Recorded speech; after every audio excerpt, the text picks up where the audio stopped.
Meaning of Frankenstein monster.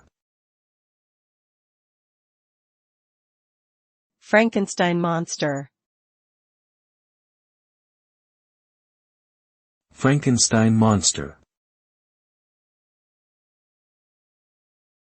Frankenstein monster. Frankenstein monster. The term Frankenstein monster refers to a creature made of various parts, often with an appearance that is unsettling or frightening. The term comes from Mary Shelley's novel Frankenstein, or the modern Prometheus, in which Dr. Victor Frankenstein creates a human-like being from various human body parts.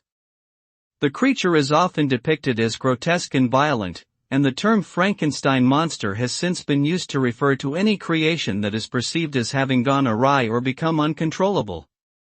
The phrase has become a metaphor for unintended consequences of scientific or technological experimentation.